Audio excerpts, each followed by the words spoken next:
without the power of God behind everything I do, I really am completely inadequate.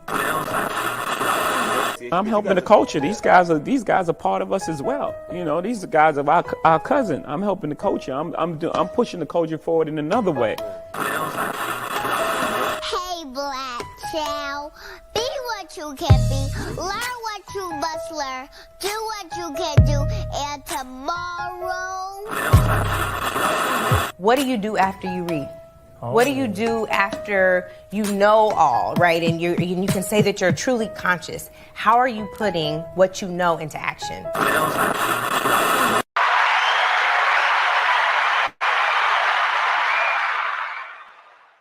Hey. Welcome back to another episode of New Black History Makers. We are at the Good News Network. This is episode 10. Not alone. I'm joined by Michael. This is her second time being back, but we're having a super dope conversation. Super dope, super necessary conversation today. But yeah, we're just gonna get into things. So how are you doing? I am well. I am here, alive, and enjoying the weather outside. That's for sure. Yeah, the weather is pretty nice today. Yeah. How are you? Living in Cali. I am a lot of things. A little overwhelmed today, but I think right now I am a little calmer. I'm like, okay, being on the show, doing stuff that I know I can control, makes me just less anxious about things. So yeah, thanks for asking too. And then as you guys know, I love to ask these, I guess, non-generic questions, basically. I didn't pick one. Well, would you have a question? Let's see. Can you think of a question that's not like a generic question that people may ask? What what you mean, like generic? Well, because do you remember last time? I don't know what question I asked, but last time it was like not just asking people how are they doing, because they're just gonna say good, but maybe something that gets them like thinking. Oh, okay. Oh, yeah. What you eat for breakfast? What did I eat for breakfast? Well, did you eat breakfast? I didn't eat breakfast. I don't think we asked. Did you eat breakfast? I did. What'd you eat? I had 2 boiled eggs, and I had a shake. Okay. Yeah. That's better than me. Yeah. I probably would feel a little better if I probably did. I had a banana. Okay, well, that's potassium. So, Yeah. you know. Yeah. It kinda I gets probably it. should have had like a shake or something. Yeah, mix some like berries in there. Get a little. Well, I'm allergic to berries. Oh, that's sad. Right. Where's the sad thing on here? Yeah. Right. Wah, wah. Right. Yeah. I'm allergic to berries. I wish I knew where these things were. It's Yeah. okay. Yeah. Okay. So breakfast. Did y'all eat breakfast? Hit us up in the chat. Let us know if you did or didn't. But if you are on the Facebook, or if you are on the Facebook, wow, that was old. If you are watching from Facebook, or if you are watching from YouTube, then you can definitely see the title. We are talking about Black women's health. It's Women's History Month, so we're talking all things Black women. So we had to talk about health. That's something that we should be talking about, whether it's Women's History Month, Black History Month, or just a regular day. So we're talking about that today. If you saw some of the promotions, I think I had said something like why we needed to be treated with chemotherapy and brain surgery, or what happened or whatever. So that's what we're getting into today. Like I've been saying, we have space for sponsorships on our show. So if you would like to advertise, we have the space for you. So definitely hit us up so that you can just tap in with us and get some more customers. But yeah, so tell us a little bit about you, because I know that you were on a few episodes ago, but some people that are watching now may not, know. Yeah, so a little bit about me. I work in education. Outside of that, I'm also an entrepreneur, which is where my passion lies. I put together events for independent artists, producers, composers, anyone that's really creative to showcase their talent out here in Los Angeles. Definitely people from the inner city, because we don't have a lot of things that are available to us without having to pay a high cost for it. So Right. I make things really affordable. I have a brand that I'm re-releasing, because I released it before, which is called Brainwashed. So it's interesting how it ties into my experience of having brain surgery. So now it's even more profound in my life. So that's just a little bit about me. I'm an Aquarius, so we real laid back. But yeah, that's the gist of it. I just love helping people and being the light, for others. All right. And then what kind of got you started with like community work, or when was that like first entry point? So I grew up in the church. My grandmother, raised me in the church. My mom raised me in the church, but my auntie was a pastor. She passed away 10 years ago this June. So she did a lot of community outreach work, and I was always there because I'm the baby of the family. Okay. So she would pick me up. I'm hanging out with her. We're going to food banks, picking up food, passing out clothes. And she grew a lot, especially in the city of Linwood, which is where she ended up having like a warehouse, and gave back to a lot of the people in the community over there. And so that's where it started. I was probably like 10, 11 years old when I really got into it. And yeah, she always told me to find like my purpose in it, because I'm not heavy in the church today, but I definitely, I believe in a whole lot of things. So I just make sure that I still have faith in everything that I do and do Right. it for the people. And so that's something that she taught me, is like, you don't have to be biblical like me. You don't have Yeah. to be this way, whatever. But as long as you have a good heart and know that whatever you do, you're not looking for anything in return. Right. And so that's how I got into community work, really, is just, being raised in it. That's good. That's good. So let's get into the topic. We are both here. We both have our own experiences with our health, and essentially just like, I'm sure for me, mine was a shock, and mine was like what? Like when the doctor diagnosed me, I'm like, what are you talking about? Like, I don't, that can't be possible. So what was your experience like? And then you can kind of give us like when you were diagnosed, what you were diagnosed with, what that experience was like, like when you were in the doctor, or no, not even when you were in the doctor. What made you go to the doctor? Okay, yeah, let's start there. So what made me go to the doctor, I was having headaches for a while, but I'm used to having headaches, because I don't know, for some reason I stress a lot, so that comes with it.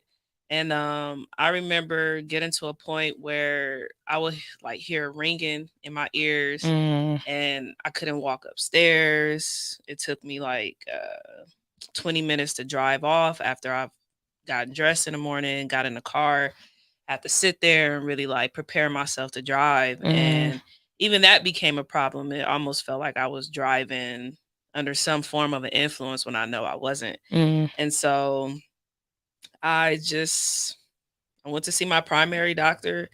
And at first, she didn't want to give me an MRI. She's like, there has to be a reason. And I'm like, well, I'm paying for this health insurance. So the reason is I want it. I know something isn't right. Right. So she gave me a referral to get an MRI.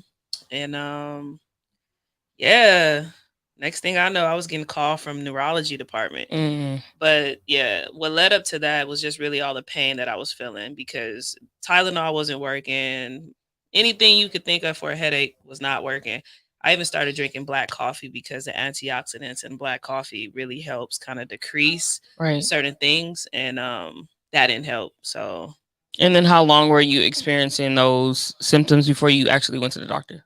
It was probably about a year, like probably a good year. Like I was at least feeling symptoms, but when it got worse, it probably, let's see, March and then May, so like 2 months, and then that's when I'm really like, okay, something's wrong. So were the pain pills helping initially? Initially, in the beginning, it was, Okay. but then over time, nothing was working. And then those last 2 months of feeling pain, it got worse. And like I said, I couldn't walk straight. I was bumping into stuff. I wasn't able to touch my nose. It was just a lot of things that we can do on a day-to-day basis that I was kind of losing, and I didn't really understand what was going on. And then what year was this? This was in 2019. Okay. Yeah. So that's actually the year I had surgery too. So I had an MRI in May of 2019. Let's see, they called me a couple weeks after that. So in June is when I seen the neurologist. Okay. And so we went through like a lot of different stages, and yeah, it was crazy. I'm Right. still trying to process that. Right. That's a lot. So I'll touch on mine. So I started experiencing I would wake up in the morning and I could not grab my phone. So I would like literally couldn't grab it, like couldn't grip it like this because my hands were so stiff in the morning. So it was like went from being this able body that didn't have problems. I was an athlete, probably at that point in 2018, I had just stopped playing maybe in 2016 or 2017, but I was still like going to the gym, working out. But in the morning, I just could not, like my hands were stiff. So that started happening. But then, I had a busy schedule. So I didn't think nothing of it. I was just like, okay, whatever. Then I started having pain in my feet. And I was just like, okay, did I hurt myself at the gym? Like, what's going on? But then I just kept pushing through it. Started taking BC powder. I don't know why, but that was like crazy. I think I started losing hair from the BC powder. And then like I would be in bed and my heart would just be racing. And I was like, okay, clearly I can't take the BC powder like as much as I'm taking it because I'm in pain all the time. And it wasn't even as bad as what it got to. It was just like, you go from not having pain in your body to now pain is present all the time. Yeah. So I was just like, oh, let me just take this because I need to function. But because my schedule was busy, I never went to the doctor. So it was getting to the point where I couldn't wear like certain shoes and I couldn't carry certain things. And I mean, if you're just, like I keep saying, if you're an able body and then all of a sudden you can't put your shoes on, like, it's like, what? And then I'm young. So I was just confused about what was going on. That pain probably started in February. I didn't go to the doctor until April. Like one day after work, I was just like, okay, there's something wrong. Like I need to go to the doctor. So I went to urgent care and they didn't tell me immediately. They just ran tests or whatever. And I came back in 2 weeks and they were like, yeah, so you have rheumatoid arthritis or, your rheumatoid factor is positive basically. So I was just like, okay, I don't even know what this means. I'm like arthritis, like that sounds like what old people have, like how do I have that? I was 22 when they diagnosed me. So even the doctor was like, yeah, you're pretty young. Like you need to go see if your family, has, the history of this. And I was like, I mean, I have older family members that suffer from arthritis, but that's from, old age. Nobody has it in their 20s. Like that wasn't regular. So it was a shock. Like it was really a shock to me and I didn't know what was ahead. They basically told me like it's something that you're probably going to have for the rest of your life. They were like, be mindful of depression because your body is changing and you're going to wake up and be in pain and not be able to do what you used to be able to do. And I'm like, so be mindful of depression and I have rheumatoid arthritis and I'm in pain and y'all are telling me there's no like, light at the end of the tunnel. Like I'm, supposed to live another 60 something years. So that's what I have to look forward to. So it was just, like you said, it was a lie. It was just like, okay, now we have to process it. And then the fact that there was no like, okay, this is the plan that we're going to do. It kind of was just like, you have this. And then they gave me pain pills. So they gave me naproxen. So I started taking, instead of taking the BC powder, I started taking the naproxen. I was probably taking, I think it was like 1,000 milligrams a day. So that's probably about like, that's like if you are taking a leave, it's like 10 leaves basically. Mm-hmm. So I was taking that a day. Yeah, that's like, and not even like, oh, one, here or like, if you're taking it for cramps or you're taking it for a headache, like, oh, I'm taking this because I can't function throughout the day without, the pain, medications and stuff. Yeah. I think that's interesting that they told you to like look out for depression. Right. They didn't tell me that. No. I wish I would have heard that. Right. Because I would have had something to, to kind of stop a lot of that. But I think that's interesting too that you said you were taking BC powder and it was like causing more. A lot of it was like I'm almost certain that my hair was falling out when I was doing it, and then when I would be sitting still, my heart would like be racing. But I never took pain pills before. So I didn't know, like, and I should have, but I grew up in the church, so that wasn't something that my parents was like, oh, here's pain pills. They always were like, oh, pray or get West oil, whatever. So pain pills wasn't something that I was like well versed in, even as a woman, like, having my period or whatever. It just wasn't something. So I'm like, somebody told me about BC powder. I was like, that gets rid of pain. Okay, let me take it because I'm in pain, and I need to get up and go to work. So that was crazy. But yeah, so that's my first like encounter or whatever. But then for you going back and forth to the doctor, like, that experience. So before there was like, okay, this is what we're gonna do. You going back and forth. What was that experience like? Was it good? Was it, kind of tricky? I think it was. Yeah, it was good. Like my primary doctor, she's dope. Like I can at least say that. And anything I really request her to do, she does. But I never complained about the headache. So that's one thing. Is like I never went every time I went to the doctor, I never complained about my pain. Only thing that I, will go complain about is like other stuff going on, like whatever.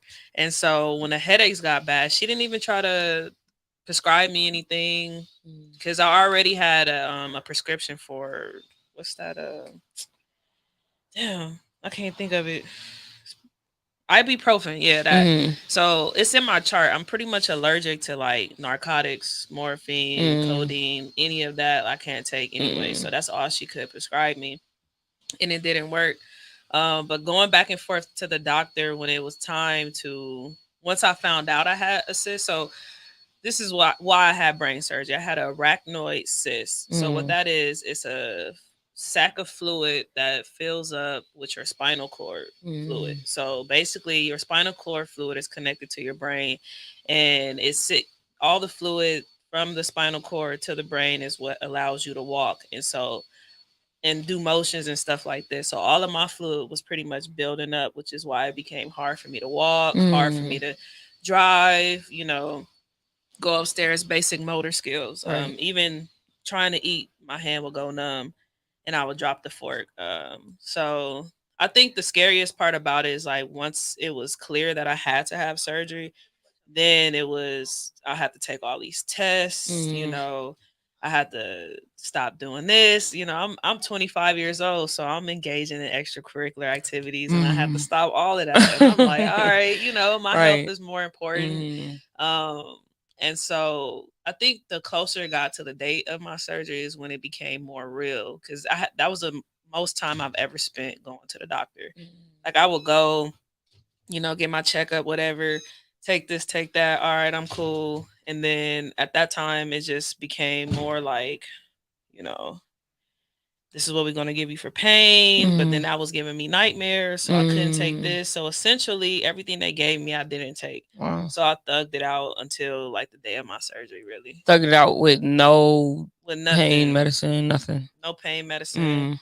My partner at the time was like, I read somewhere that if you sleep without a pillow and you let your body lay flat, like in a natural position, that it helps the circulation in your body. And so I stopped sleeping with a pillow and that decreased my headaches because I wasn't able to sleep. Like I was feeling all the pain in my sleep. And the only time I wouldn't feel any pain is if I was lucky enough to like go into one of them Benadryl sleeps where you like knocked out. Yeah. That was it. But if it was just a regular sleep, there was no way I would stay in sleep for longer than 30 minutes. Wow. Sure. And then how did that just affect your like you as a person and you interacting with people or going throughout life?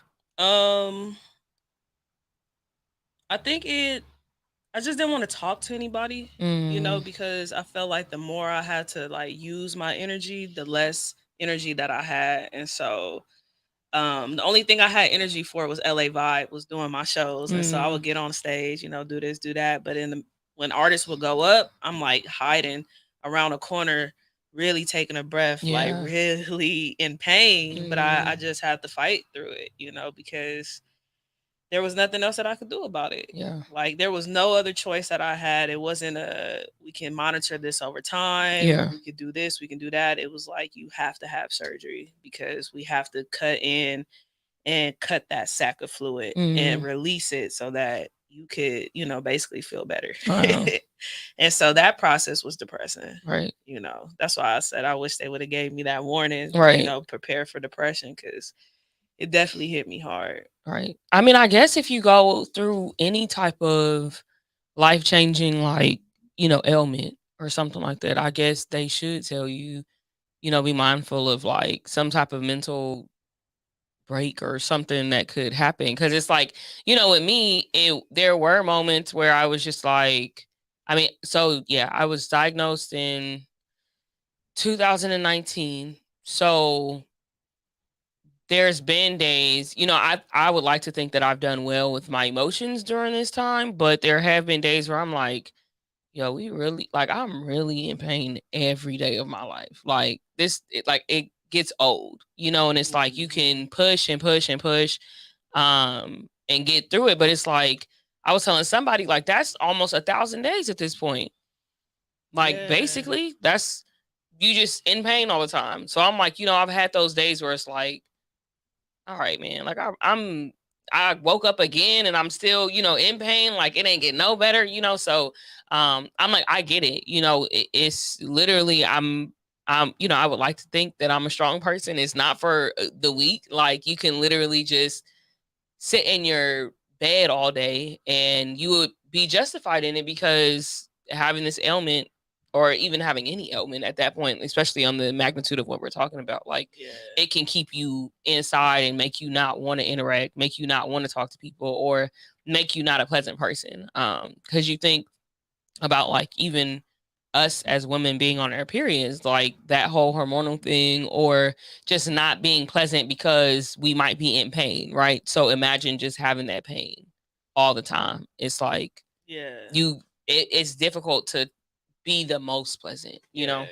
No, So I agree with that, especially like if you relate it to that, like menstrual cycle and everything. It's like we start feeling some type of way maybe like a week before it even come, you know.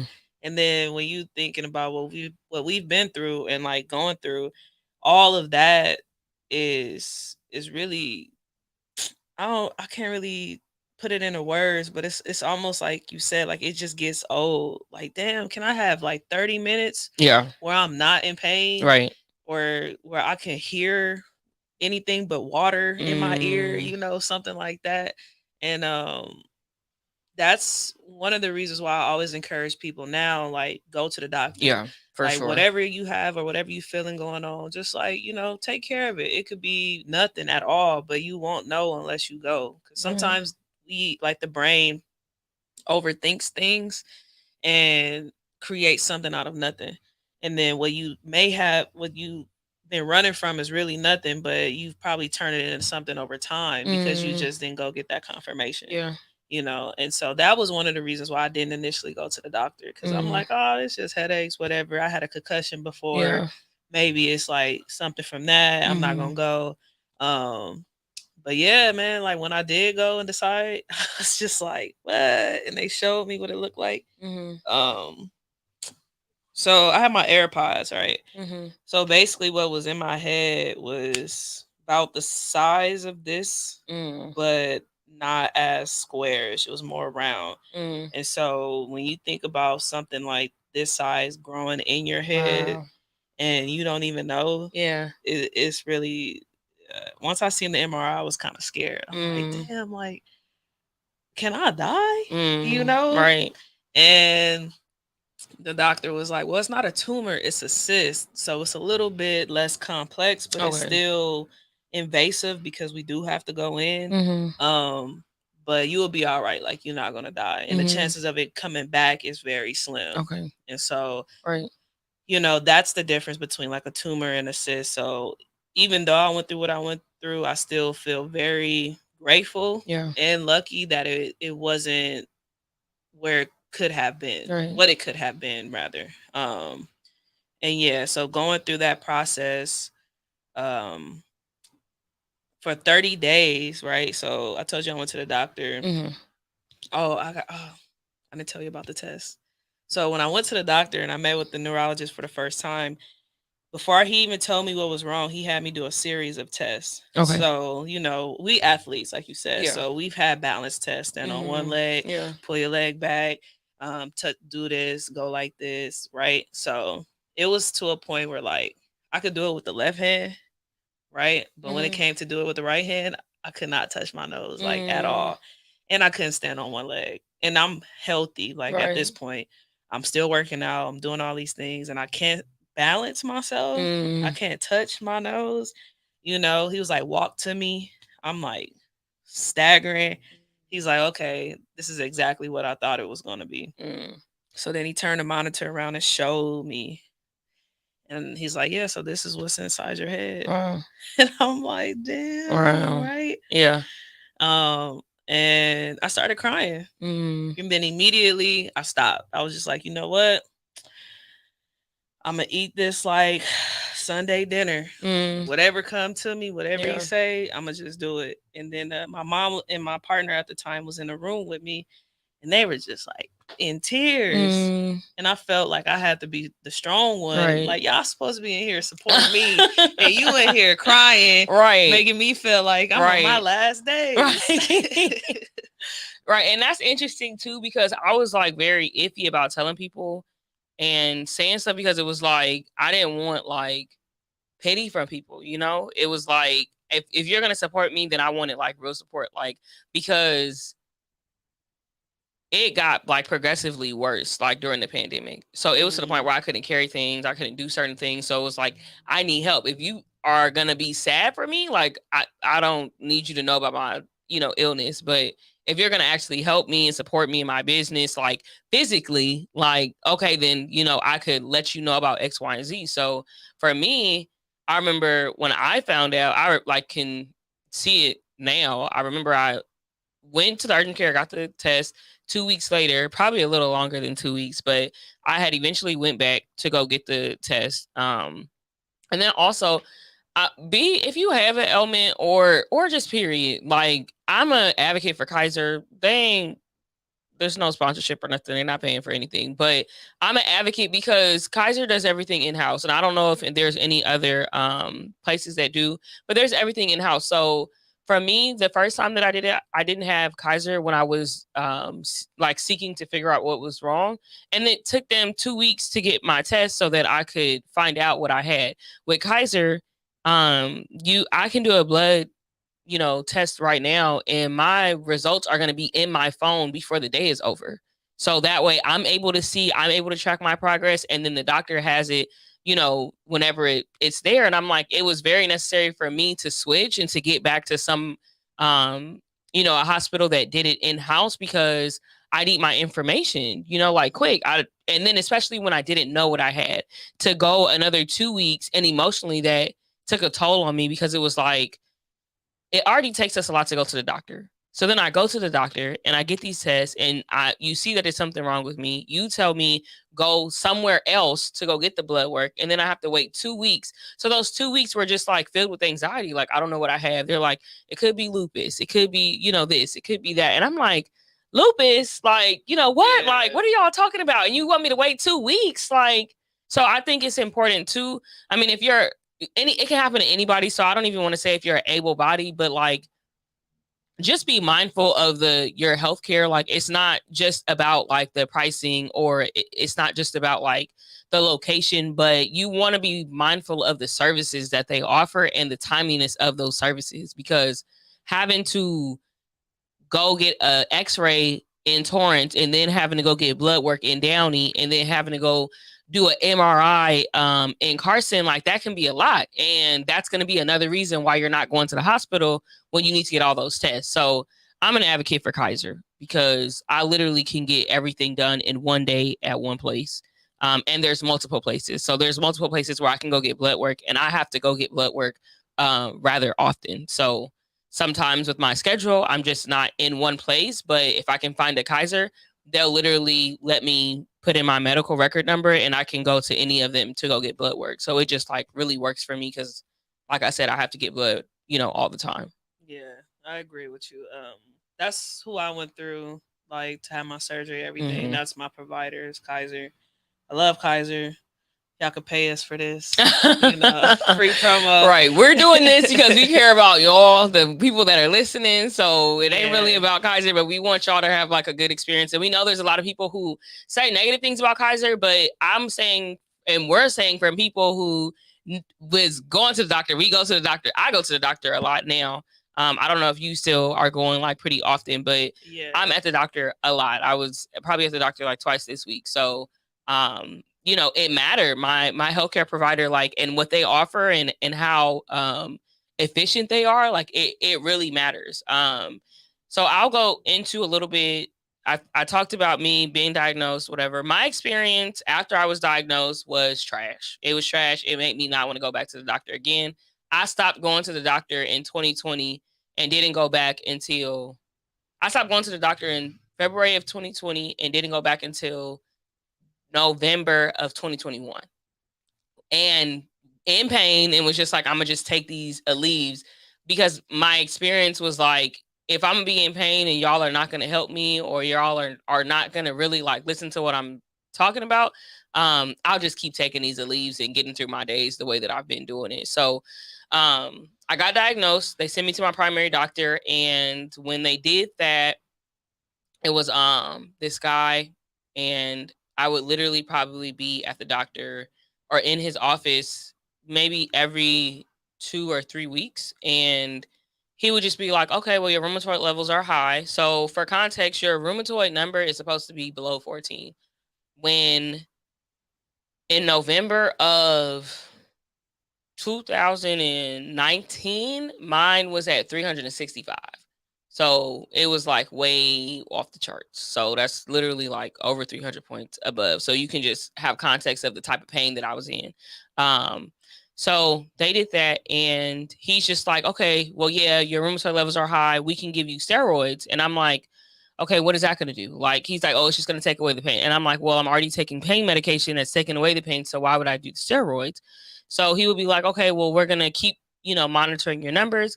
I went back and forth to that man probably like 4 or 5 times. And at this point, it's nearing the summer. So that was from April to about July. And I remember when the doctor at urgent care, when she diagnosed me, she was like, she also experienced pain from rheumatoid arthritis.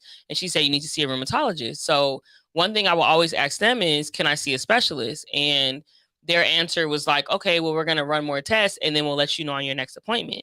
So there was one appointment where I was like, this pain medicine is not helping. Like, it's not helping the illness. It's just helping me not feel pain. And I'm trying to get better.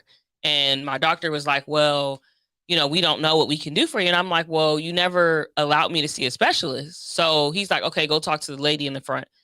So they're like, okay, well, you can come back in 3 months and then we'll let you know like what's going to happen. And I'm like, 3 months? Like, I don't have 3 months. Like, you guys are getting up and you guys are not in pain every day. I'm in pain. And you guys are telling me like, we can basically just keep prolonging this. So they basically I had to like go up basically in the doctor's office. And I did not want to do that, but you have to just understand me being in this pain. And the only thing that they had given me at that point was some more pain medication. And I keep getting blood work done. I'm getting blood work done almost every 2 weeks, and there's no, solution. So I'm going crazy in the doctor's office. And I was just like, I'm just not understanding why I don't have any answers, or why you guys are not giving me any type of solutions or whatever. So the doctor, he ends up coming out and he's like, okay, schedule her for the next 2 weeks, give her these tests or whatever. And then call her insurance to see if she can see the specialist. And I was like, call my insurance? You guys didn't call my insurance. I've been coming back and forth for like 3 months and you guys haven't called my insurance yet. So she was just like, no, we were waiting for, and I'm like, okay. So frustrated, because it's like, if this was you or if this was your family member, you would have taken it more serious. But because I'm whoever I am, just nobody to you, just another patient, you guys haven't even done the minor thing of like calling my insurance. So they ended up calling the insurance.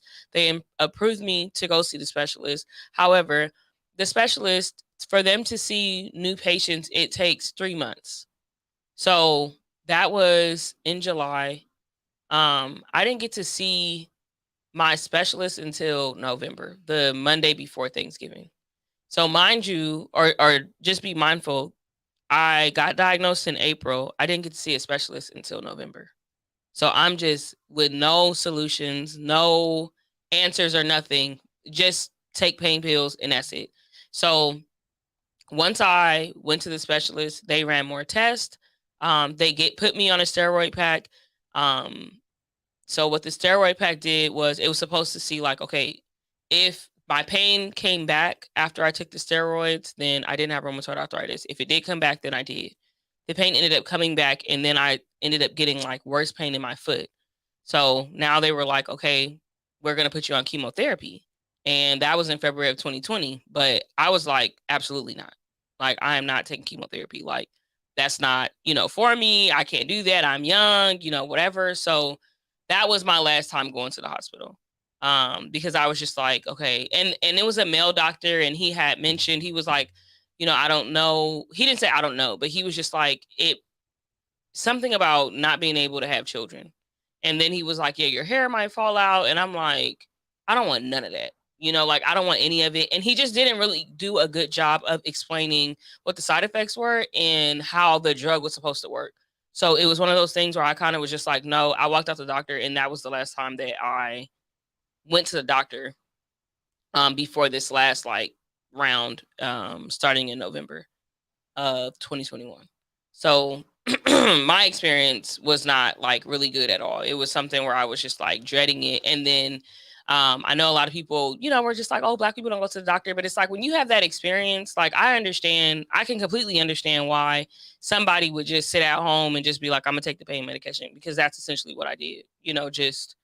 I did it for what, over a year, almost 2 years. It's almost, it sounds very discouraging. Right. Like there is no motivation for me to want to go to the doctor. Every time I come, y'all just basically getting paid for me to, take these prescriptions, go get them filled, and y'all get y'all checked.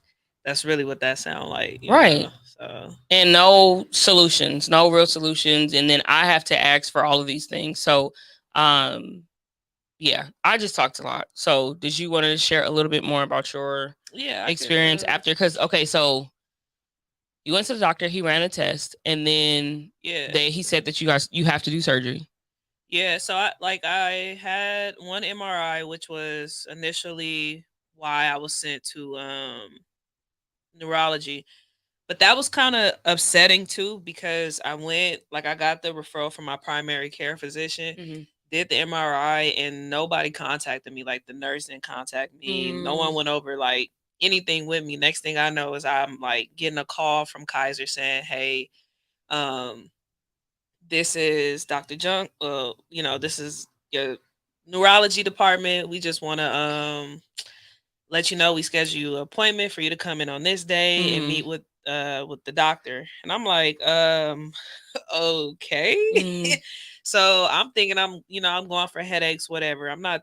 When I heard neurology, I already knew it was brain. So I'm like, all right. I didn't have time. Like no one brought me in first to say, this is what the results were. So we're going to go ahead and refer you over and explain those steps. Like they went from me having an MRI straight to that step. And so I got the call and I had to process it for a little bit before I like told my family, because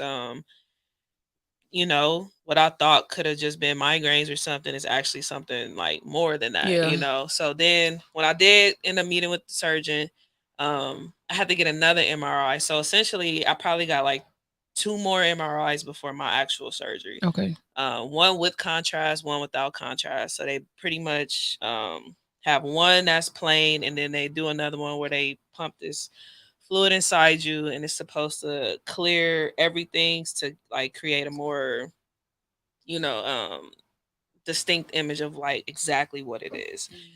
So what's interesting about that is on the MRI it showed I had 1 cyst, but after I had surgery, it came out. He told me I had 2 cysts, so one was under the other. Okay. So I pretty much like I had about 3 different MRIs, CT scans. I had a bunch of CT scans, a lot of blood work done.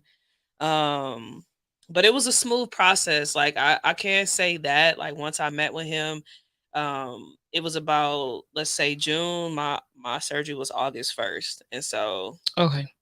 it was like June 20 something. I met something like that. I met with him, and he's like, if I can get you in tomorrow, I would, Right. I because remember that's you said how, that. that's how serious that this is or whatever. Mhm. And so I practice Buddhism, so I chant, and for that whole time where I said I had to basically fast on Mhm. everything and stop, I was really deep into the practice. I was like reaching out to different people that are older than me that was really like praying for me. Mhm. I was on a my granny put me, on a prayer list for the church Mhm. and stuff. So Right. I had a lot of like people pulling for me, Mhm. but my faith and everything was really what got me through that, Mhm. because like I told you, I started sleeping without a pillow, and so I had no pain for almost a month. Mhm. So what I've been experiencing for over a year, I stopped for Mhm. the next 30 days before my surgery. Mhm. So it was almost like I was touched by an angel,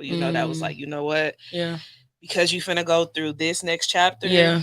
these last few days with this in your head, we're Right. gonna make sure that you good, So you went a year with the pain, with a lot of pain. and then 30 days before the surgery without. With no pain, Mm.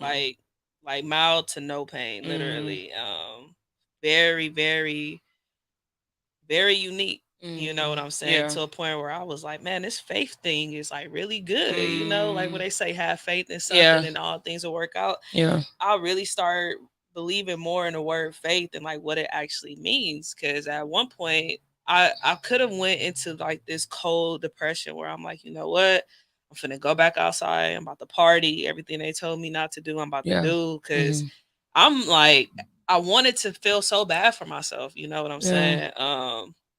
So, the hardest time for me really was after the surgery. So my surgery was supposed to be about 3 hours to like 4.5 hours. It ended up being 7 hours. Wow. No complications or anything, but because he found a second cyst, it made it a little bit more complicated. Mm. But the worst time throughout my entire experience was post surgery. Mm. So I was in ICU for 7 days. I was getting poked every night, Mm. blood getting taken. Like I told you, well, not you, but like I'll share earlier that I'm allergic to narcotics, codeine, morphine, Yeah. any of that, So they had me on medication for pain, and they had, gave me a pump. So anytime I felt something, I'd pump it. Every time I would press that button, I kid you not, like less than a minute later, I was giving it all up. Mm. So I puked more times in 7 days than I've ever done in my life.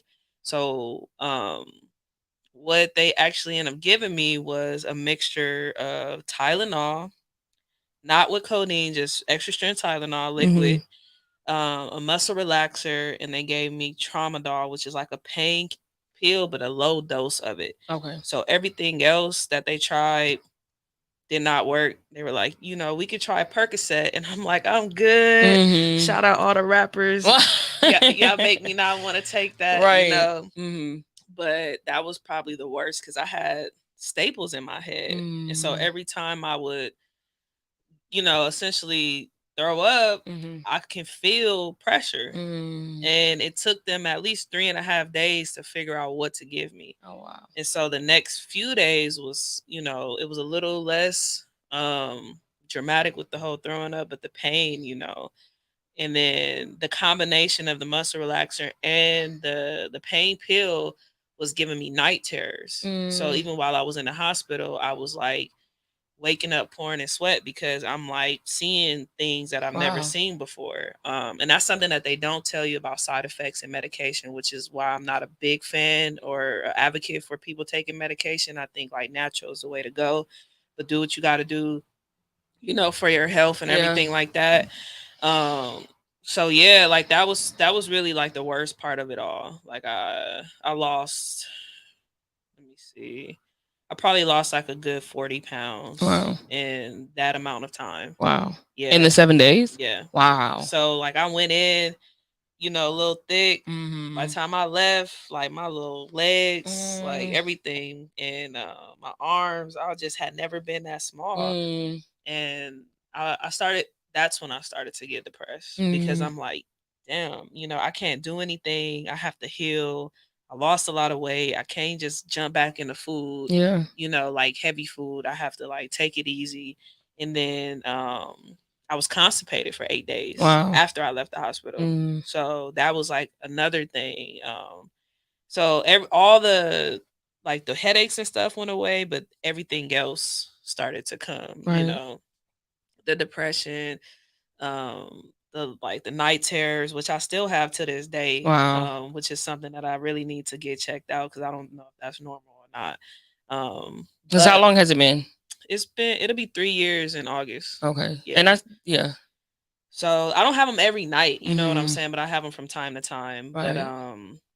yeah, like I think it was really a combination of like the medication and all of that. And then I would close my eyes sometimes and I would see, I promise you, the only way I could explain it is like I would see the inside of my head, Mm, you know, and that they said is actually normal after having surgery, after wow. having like that type of procedure, Mm-hmm. because I don't know, they explained it to me in big terms, but in so many words, it was just like, yeah, you know, it's just a side effect of having surgery. And I'm like, all right, well, I'm gonna Google the hell out of this because Right.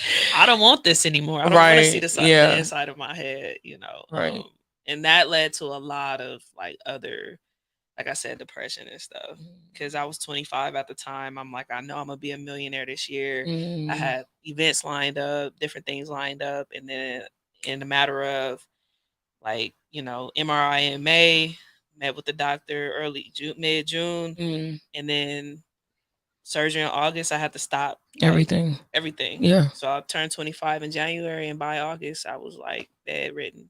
Mm, And then we go into a pandemic. yeah. So it's like I'm already in the house, Yeah. Yeah. quarantine, right? You trying to get outside and they like, nope. They're like, nah, we locking it down. Right. And yeah, that was just, I like to say it was a blessing. Mm-hmm. As I like, you know, worked through stuff, but at the time I just really couldn't find like this. I couldn't understand why. Mm, Like I was really on some why me, yeah. you know, like No, it's that's real. I'm supposed to be hot girl summer. No.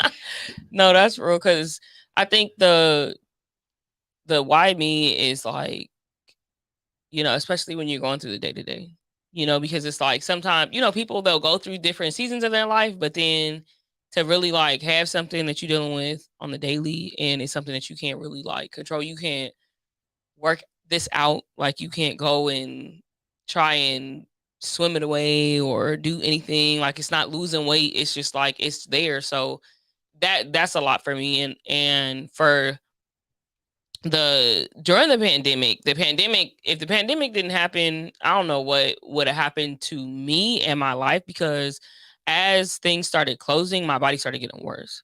So the fact that we Mm, couldn't go anywhere or we couldn't do anything or things were like on lockdown, it was like, not, I don't want to say good, but I couldn't do anything anyways. I was like, it got to the point where I remember I was about to go to the beach. This was like early in the pandemic, and my best friend wanted to go, and I was like, I can't really walk. Like I can walk, but like I have like a severe limp, and my knees were really swollen. So like we had went to like a Big Five to go get me a sleeve, just so that I could like limp up and down on the beach. Like, and it was getting to a point where I'm like, my body is like shutting down on me. Like I can't even just walk, like yeah. I can't do that. So that was like a shocker for me. And then not being able to get on the ground and then get up from the ground. That was a thing that happened during the pandemic. And it's like, something that's so simple. I would like, working out, you get on the ground, do abs and stuff. And I'm like, oh, shoot, I can't, my knees don't bend, or I can't, my knees were so soft to the point where I couldn't get on my knees. So it was just like stuff like that. And then, being a woman, and it's like, if I'm out and something happens to me, or if someone knocks me down, like, I can't Yeah. get up, so things like that. And then,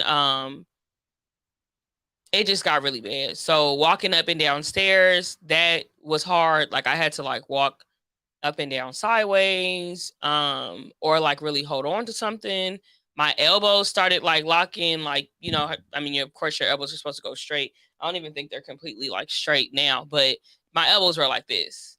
And to the point where like walking in the mall or walking just anywhere would bother me because my wrist would like dangle and it would hurt my wrist. So I would always have pockets, or I would like wear a fanny pack and keep like my arms in like the band of my fanny pack or something, to keep my arms like from hurting. So like all of that, like it's anxiety inducing. And then even not being able to sit low because I can't get up. So like, even if it's chairs, like, oh, and this is like a real story. So I was here when the studio is different. If you were watching some of the first episodes, so we had like chairs that went up and down. So that was fine. But I was in here doing something, and Keith, who's the owner of the studio, he came in and he was like, oh, I'm about to put chairs in.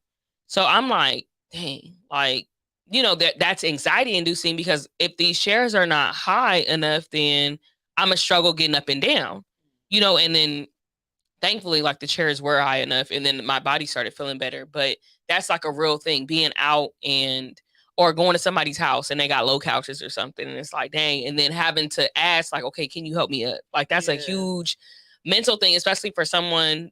I do a lot of stuff on my own, to be like, can you help me, you know, up? Like, it's some places where I will just sit there and I'll be like, let me try and figure out how I'm gonna get it, you know, or like, let me sit up here and wait till everybody else is gone or whatever, and then struggle my way up, you know. So like, it was just a lot of anxiety and stuff. So going forward into like treatment and stuff. And then also, for people that don't know, rheumatoid arthritis is something that it's an autoimmune disease. It affects your joint. So your immune system is supposed to fight off like germs and bacteria and stuff. And it was eating at my joints. So it basically gets confused, starts eating at my joints. So like I said, my numbers in February of 2020 were at 400, not 400, 365 is supposed to be at 14. So I didn't start going back to the doctor until November, this past November, because of my pastor. Shout out to Bishop Brown.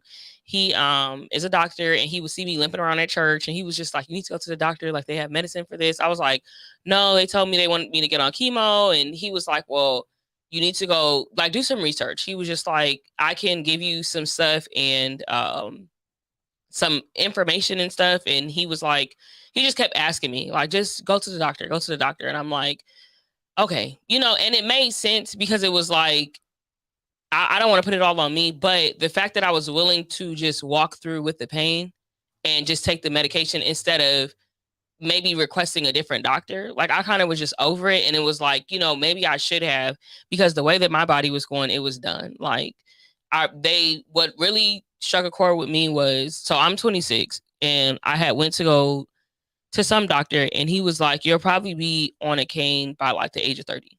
And I was like, oh no.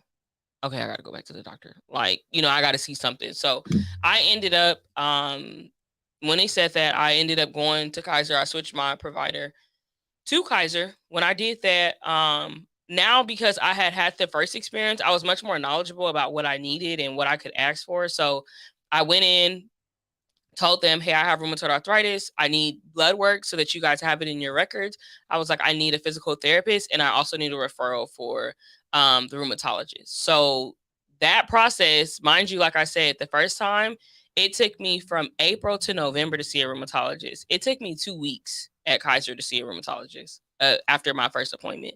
So they got me in. We talked about the medication. I asked a lot of questions. I know my rheumatologist today is probably irritated with me. I just saw her this week, and like, I know she's just through with me, because I'm just like, I need to know what all of the outcomes are. And they will literally just keep giving you medication. Like, there's 3 things that they want to give me. 2 of the things I don't even need to take. The one thing that I do, so I ended up saying yes to the chemotherapy. So I started taking chemo in December, every week. And what you were saying about like you had night terrors. I didn't really have night terrors, but like, I dreamed like I was on like acid or something. Like, it was just like crazy dreams, crazy sleep, like sleep that I've never experienced before.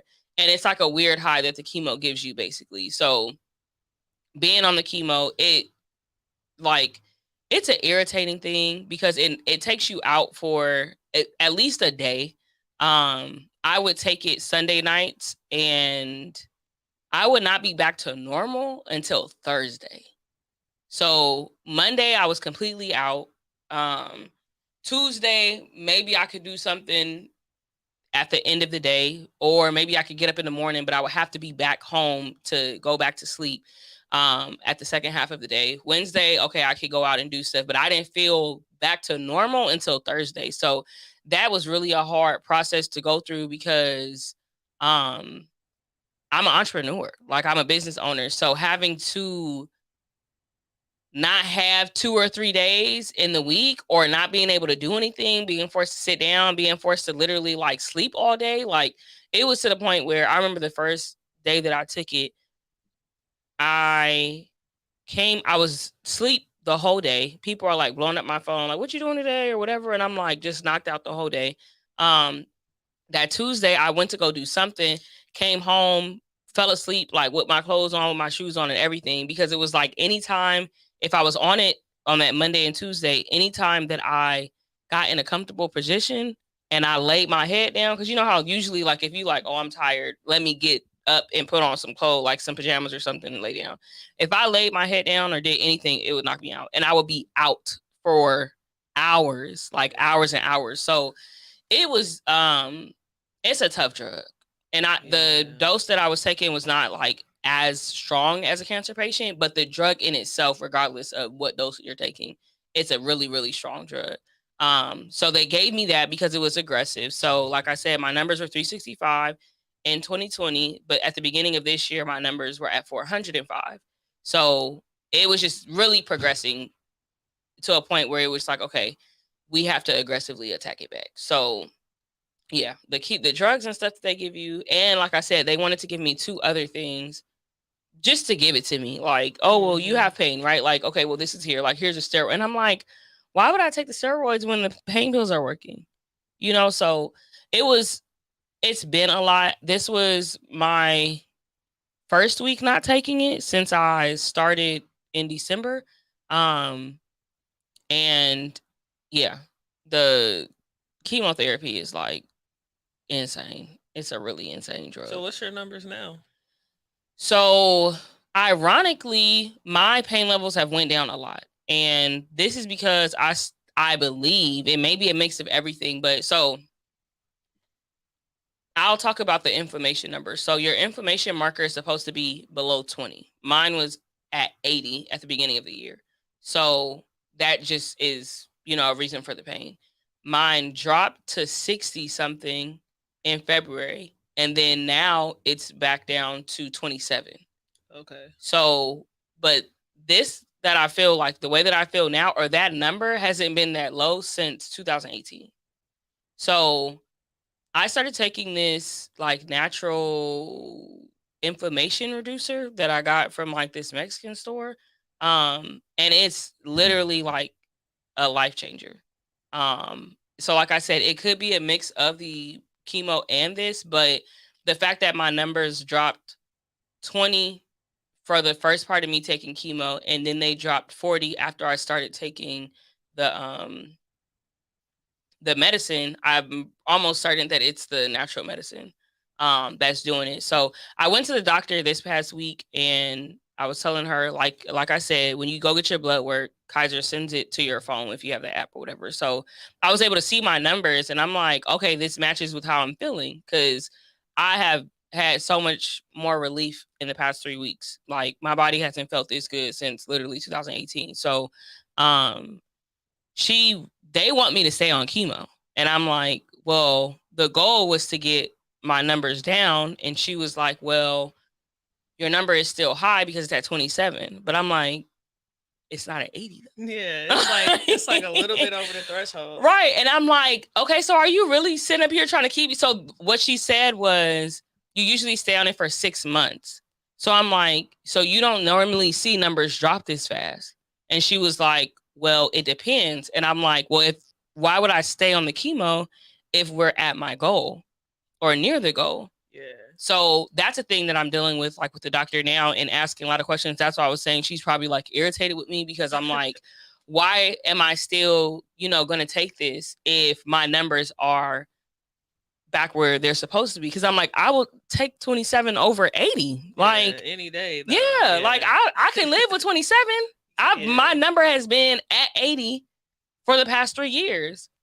So it's like, and I was telling her the worst part of my week is the chemo now. So when I first started taking the chemo, it was like, I'm taking this so that my pain can get better, right? But now that there's not really as much pain, it's just like the chemo is the worst, part of what I have like going on and stuff. So yeah, we're trying to I'm trying to figure that out and see, because, the doctors are literally just like, oh, well, it can come back and you can get to a place where it comes back worse. And I'm just like, you really want me to keep taking this medicine, huh? Like, I mean, but that's a possibility. Like, let's not focus on the future. Let's work on the present, Right. That's what doctors like. I feel them. Yeah, you went to school, you did all of that, but everything I do outside of here to take care of my body is like, it's all my choice, pro-choice, Right. So if you're doing something, you seeing change, and it wasn't the same change that you were seeing prior to, I think that's your right to do that, Right. know. Yeah, because it's something I definitely want to encourage people that are listening and people that are watching. Like, you have to do your research for sure. So for me, I did a lot of it, and then also I love that Kaiser sends us our results and stuff, because I don't think she didn't even really mention that my numbers were as low as they were. But I knew to look at them, because this is one thing that I will say too. The first time that I got my blood test, so mind you, I had been living with rheumatoid arthritis for about 2 years, a little over 2 years, when I started going back to the doctor in November. They got my blood work, and when I tell you, my doctor called me 3 times, and I'm like, and so I have this thing on my phone, if your number is not saved, to go straight to voicemail. So I look at my phone and I'm like, somebody keeps trying to call me. So I go to my voicemail, and she's like, hey, we got your blood work back. Like, are you okay? Like, please give us a call back immediately. Like, so I called them, and they were like, your numbers are basically showing that you should be in a lot of pain. Like, you should go to urgent care. And I'm like, no, my numbers have been this way. I've just been living with this. And she's like, are you sure? Like, she was like, I will see you on Monday, but if you need to go to the doctor, go to the doctor. Like, if you start having pain. And I'm like, it put me in a frantic, but it was weird, because it's like, Jasmine, you've been living with this already. But then when she started tripping, asking me, are you okay? All of that, I'm like, something wrong with me? But it was like, I'm already living with this already. But she just had never seen my blood work. Yeah, so she's surprised like that. Right. And I'm like, dang, it's something it's really that bad? But it's crazy, because I think just as being strong individuals, we just take on stuff, and we I've just carried it and carried it and carried it. So then when she saw, she's like, you're not an able body at all. Like, you should probably be rushed to the hospital right now. And I'm talking to my friend. I'm like, oh my God. She's like, do you feel okay? I'm like, I feel normal. But she's like, my body is not normal. Yeah. So that was the thing too. I think you have to be mindful of your mind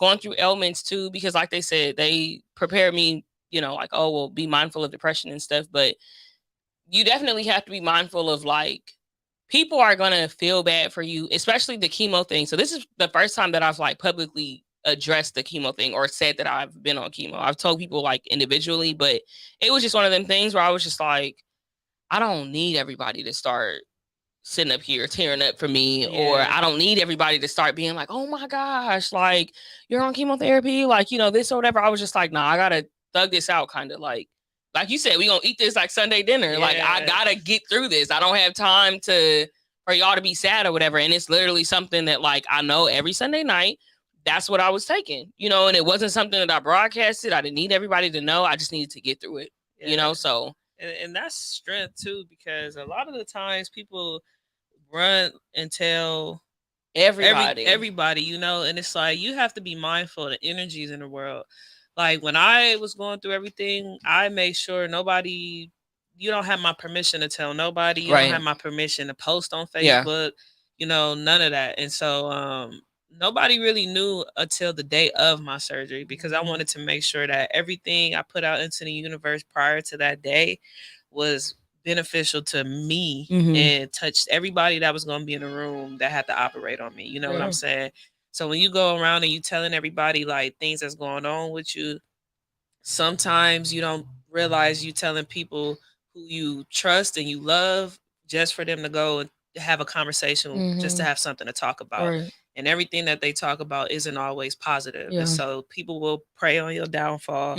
So if you're going through something health wise, protect your health, Yeah. your energy, and trust in the people that for sure got your back, and everybody else, leave them to wonder, Yeah. because in the end, it's really all about where your mind is at and Yeah. how strong that you are to get through that process. Yeah, I definitely agree. I think with me, literally, like when I tell you all, the past 3-4 weeks have been like the most relief that I've went through. But before that, literally going through this for 3 years and having like this pain, like it literally was something where I had to keep my mind like literally focused on like, okay, this is what it is. And I could not have people around me like I would post about it or say whatever with the rheumatoid arthritis because it was something that you could physically see. Like you would see me limping. People would ask like, oh, are you okay? Like, whatever. But I know, especially with the chemo thing, it was something that I had to be more intentional about. Like, okay, like I said, I'm not telling everybody because this is something that is serious. And also outside of me having arthritis, like the chemo can do damage to you as well. So it was me entering this space where I was just like, I just wanted to be very intentional about what was happening. So like, even, with me and my faith, like I literally prayed over the chemo whenever I would take it. Like, I understand, God, that there are side effects, but like you basically had somebody create this for a reason. So allow the reason to manifest and not the side effects to like basically take over. And that was like every single week. Those were, the words that I basically spoke. But yeah, you have to protect yourself and protect your energy, your spirit, like your soul or whatever, especially when your body is under attack, because your body is already going through like the worst of the worst, or it's already going through this like ailment. So it's like the only thing that you do have is your spirit, basically. Like that's literally it. Cause my body was like, done. Like, just didn't want to do nothing. It was completely out of it. Like there's so much that I probably like my hands would be swollen, my feet would be swollen. I couldn't close my hands, like it's crazy too, because I had like arthritis, like even in my jaw. Like I remember I would go to Taco Tuesday this was before the pandemic. I couldn't open my mouth to eat a taco. Wow. So I would have to like eat it with a fork. That's depressing. Right. A taco or a burger. That's like, right. Like couldn't do that. My neck would be like sore. Like, and people would be like, oh, where do you have arthritis? I'm like, everywhere. Everywhere in my body. Yes. Everywhere. Like my feet, walking, like every time you take a step, I'm in pain. Wow. Like my knees would be like, my body was like depleted. Like, and when my jaw started hurting, that was a low point for me. When I couldn't, and I'm like, out, wanting to go out, wanting to still like enjoy my life. And I'm like, I literally cannot open my mouth to eat a taco. Yeah. And like you were saying too, you were 22 at the time, like when everything started like really kicking in and stuff. And that's young to go through something like that. You know what I'm saying? For us to be in our 20s and have these experiences, I think I think this is a good conversation that we sharing with people, and because I honestly, like before you told me about your experience, I really never had too much knowledge on it at all. You know what I'm saying? To a point where, I did only think like only old people can get arthritis, me too. But apparently not, and it's something that we, to be mindful of. Yeah. So yeah. No, for sure. So I would just say, I guess we can wrap up and then just leave with like some parting stuff. I think one thing that's important to do is to get like your blood cell analysis. That is something that's important because a lot of ailments are visible through your blood, and you need to know your blood type in terms of like what you can eat and what you can't eat. And I know you probably like, oh, my body is cool. And it's like, so is mine, so was hers. Our bodies were cool until they weren't cool. So, and then sometimes like, it doesn't matter like what you do. It doesn't matter how healthy you are. Like, it doesn't matter how active you are. Like sometimes ailments just come and it's just your time. So I would say keep your mental up too. Like keep your morale up, because it literally takes a second. I know we've mentioned like suicide a lot on just a lot of the episodes here, but it takes a second for you to be in a space where you're like, I'm gonna take myself out, and that can happen while you're dealing with an ailment. where you just have a really low moment. You're like, it's not going to get better, or I'm struggling with X, Y, and Z. So like we've been saying, your body can deteriorate, your body can, turn against you. But at the end of the day, like, you have the decision to say, like, okay, no, I'm going to choose to keep living, or I'm going to choose to keep, fighting another day. And I think we both are testaments of that, like, as people who went through or who are going through or whatever, just like these ailments and stuff, us deciding like, nah, we got more work to do, so we got to keep going. Yeah, that's a fact. Yeah. Everything I went through definitely has shaped, the woman I'm growing into, and just being able to share that experience and talk to people that's older than me and they're having pain and stuff, and just to encourage them to really go get checked out. We were chosen to be advocates, for health. And so even though we are Black women and we go through a lot, and we strong, and we all of that, all of that is wonderful, all of that is beautiful. But I seen something where it's like, I want to be vulnerable now. It's time for me to like live in a life of leisure and really just kind of, say, what's up with me? Even if you have a toothache, you might need that wisdom tooth pulled. Just go to the doctor, go to the doctor, get checked out. You probably good, but just get that reassurance, because you never know. It could be your time. You really never know. So we definitely encourage you to go to the doctor. We're advocates of that. We know your faith might be strong or whatever. And I think even with us, like, we proved that we are strong. Yeah. And we proved that we could weather the storm. I think with me being on like the other side of it after 3 years, like, I'm still in a state of shock. Like, I haven't taken a leave in 3 weeks. I haven't taken a leave for 3 years. So the fact that I'm at a point now where I'm like not taking it, I don't even know where a leave bottle is. And it was at a point where it was like gas in my car. Like, oh, I can't drive my car without gas. I cannot function without a leave. So to be 3 weeks off of that is like mind blowing for me. Like, this is a new experience for me on the other side. So, that's a good thing. We've proven strength. So I think, I'm ready for some leisure or something, to sit down and be chill. Cause, it's a lot. So if you are experiencing like any pain or anything, or if your body is not right, I encourage you to go to the doctor. We encourage you to go to the doctor, go get it checked out. DM us. Where can they find you on Instagram? Y'all can find me on Instagram _MYKEE million. So that's Mikey Million. And tap in with me. I'm always here to share my experience with other things as well. Some people always ask me, do you still have headaches? And yes, I'm human, so I do get headaches, but nothing like I've experienced in the past. So definitely reach out if you're an artist, musician, composer, writer, and you looking to further your music career, or you somewhere overseas and you hear this, tap in with me, because I've definitely put people on stage from China and other countries. So, I'm here. I'm going to be here until I ain't here no more. Yeah, so thank you for coming. Yeah, thank you and for talking. having me. Yeah, we had to have this conversation. So we'll be back next Friday. Still Women's History Month, so we'll have more Black women here. But we hope you guys enjoyed the show. Please send this to somebody. And you said, oh, is it a comment? Any comments? I don't think so. I don't think anybody. Okay. It was people definitely watching. So I was just taking it all in. That's right. Yeah. But so we want y'all to be well.